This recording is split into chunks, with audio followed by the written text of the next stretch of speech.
O ministro Alexandre de Moraes, do Supremo Tribunal Federal, determinou que Zambelli perca o mandato. A deputada, que é do PL, Moraes, anulou a decisão da Câmara dos Deputados, que rejeitou a cassação dela. Mas, para o ministro, após ser condenada à prisão, os deputados tinham que apenas notificar a cassação e não ainda debater o assunto. O deputado federal Carlos Jordi, que também é do PL, defendeu a colega em plenário. Nós vamos ver a coerência do outro lado, a coerência dos governistas e da esquerda que pediam que nós pudéssemos não cassar o mandato do deputado Glauber Braga. Eles trazem essa argumentação de que não há nada mais a se fazer porque a deputada Carla Zambelli já foi condenada em trânsito e julgado. Primeiro que foi um processo totalmente ilegal, um processo de perseguição. Não houve provas para a condenação da deputada Carla Zambelli. E ainda que essa seja a justificativa de que ela já está condenada e não tem como exercer seu mandato, ela não é cassada automaticamente. Ela só é cassada depois que atingir o número de faltas. Isso só vai acontecer no ano que vem. Não contem com a nossa digital para endossar essa perseguição, esse processo ilegal feito pelo Supremo Tribunal Federal. Já o deputado governista Lindenberg Farias, do PT, destaca as condenações de Zambelli. Eu quero explicar aqui o motivo. Veja bem, existem 2 condenações com trânsito julgado da deputada Carla Zambelli. 2 condenações. Nas condenações, na decisão final, tem um aqui do ministro Alexandre de Moraes, determino ainda a imediata comunicação ao senhor presidente da Câmara, Hugo Mota, para fins do artigo 55 da Constituição Federal. Fala perda do mandato parlamentar decretada após trânsito à mesa da Câmara. E diz o seguinte, cabe à mesa da Câmara afastar a deputada Carla Zambelli. É por isso que eu disse, a deputada Carla Zambelli já tinha que ter sido afastada há 6 meses. É o mesmo caso do deputado Ramagem. Então não tem como postergarmos mais isso. Larissa, essa decisão de Hugo Mota, do presidente da Câmara, de pautar a cassação de Zambelli, criou aí mais um ponto de tensão entre legislativo e judiciário, né? Com certeza, Léo, e a gente comentava isso aqui no Primeira Análise ao longo dessa semana toda, né? Porque, de fato, no dia que o presidente da Câmara, no dia que o Hugo Mota faz o anúncio, né? A gente lembra que os jornalistas que estavam na cobertura de Congresso, que estavam lá no Salão Verde, aguardando uma coletiva que tinha sido convocada pela presidência da Câmara, a expectativa era de que o presidente da casa, Hugo Mota, desse mais esclarecimentos sobre ter pautado, né, o PL da dosimetria, que trata ali da redução de penas dos condenados pelos atos de 8 de janeiro. Só que nessa coletiva, ele acabou anunciando, né, a tramitação de todas essas questões envolvendo Carla Zambelli, Alexandre Ramagem, Eduardo Bolsonaro e também o Glauber Braga. Então,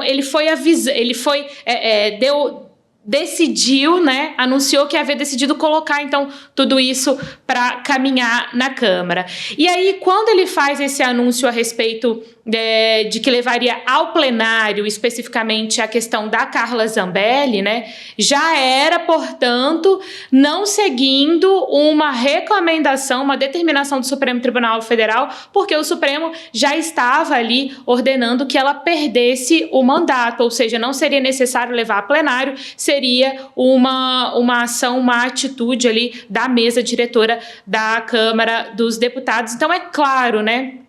O Congresso já estava numa relação muito desgastada com o Supremo Tribunal Federal. Na verdade, ao longo desse ano todo, principalmente nesses últimos meses, né, uma relação extremamente desgastada com o Supremo Tribunal Federal. Se a gente pega ali entre vários temas, a gente pode citar a questão das emendas parlamentares, né? O ministro Flávio Dino, que herdou essa questão lá no Supremo Tribunal Federal da então ministra Rosa Weber, está em cima dessa questão, né? Está em cima dessa questão desde o início do ano.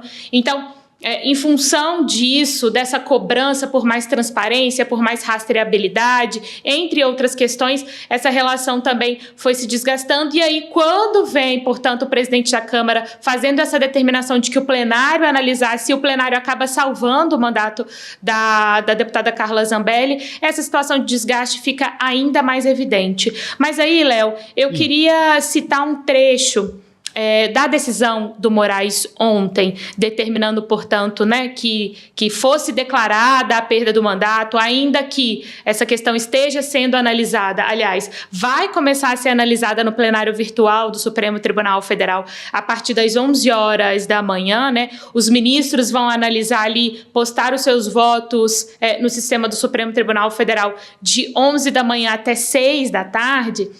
O ministro Alexandre de Moraes determinou, portanto, que fosse convocado, inclusive, né, que o presidente da Câmara desse posse ao suplente da Carla Zambelli lá na Câmara dos Deputados em um prazo de 48 horas, ou seja, digamos assim, né, determinando, certificando de que o suplente seria convocado em função da perda do mandato. E aí, recuperando a decisão de Alexandre de Moraes de ontem, ele vai citando uma série de outras decisões em ações penais relacionadas a isso, ou seja, né, buscando aí uma jurisprudência do Supremo Tribunal Federal a respeito desse ponto. E aí ele cita uma questão relacionada aliás, que veio ali da relatoria da ministra Rosa Weber, né, da então ministra Rosa Weber, e ele fala o seguinte, abre aspas, quando a condenação impõe o cumprimento de pena em regime fechado e não viável o trabalho externo diante da impossibilidade de cumprimento da fração mínima de 1/6 da pena para obtenção do benefício durante o mandato e antes de consumada a ausência do congressista a 1/3 das sessões ordinárias da Casa Legislativa da qual faça parte, hipótese de perda automática do mandato, cumprindo a mesa diretora dos deputados declará-la em conformidade com o artigo e cita a Constituição Federal. Ou seja, nós estamos falando de uma deputada que foi condenada, né, que está presa na Itália.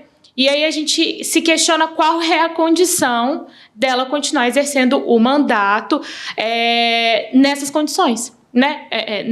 Nessa configuração, né, Léo? Então, só para citar aqui alguns elementos, né, dentro dessa reflexão maior que você nos traz aqui a respeito desse desgaste entre Legislativo e Supremo Tribunal Federal, mas citando especificamente também esse trecho, né, que dá um bom resumo da situação, questionando e nos possibilita questionar quais são as condições, né, de Carla Zambelli exercer o seu mandato estando presa, estando na Itália, estando à distância, ainda que fatalmente, né, ela vá incorrer ali naquela cláusula do regimento interno da Constituição Federal que fala que os deputados perdem o mandato se passarem ali de 1/3 de faltas, né, de 1/3 de sessões plenárias. Então, tudo isso para a gente compreender um pouco mais do que está acontecendo, né, Léo?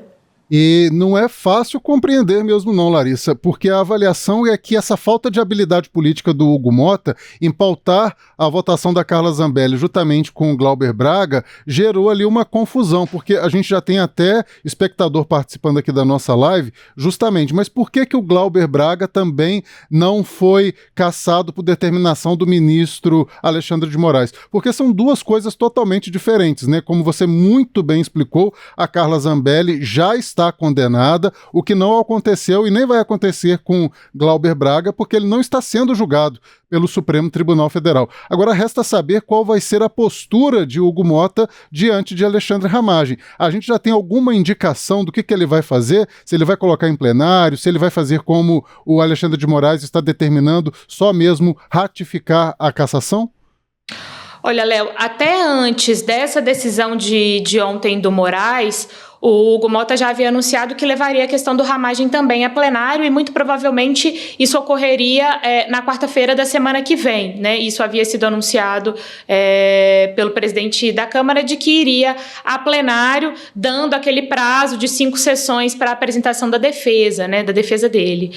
Mas agora, diante dessa decisão do Moraes, a gente precisa aguardar para entender qual vai ser o movimento de Hugo Mota para levantar aqui possibilidades de como ele vai agir em relação à Ramagem, se vai manter isso no plenário, se vai ter alguma mudança. Então, eu acho que esse dia de hoje, essas próximas horas aí vão ser muito determinantes para a gente entender qual vai ser o posicionamento de Hugo Mota a partir de agora em relação especificamente sobre a questão do deputado Alexandre Ramagem, Léo.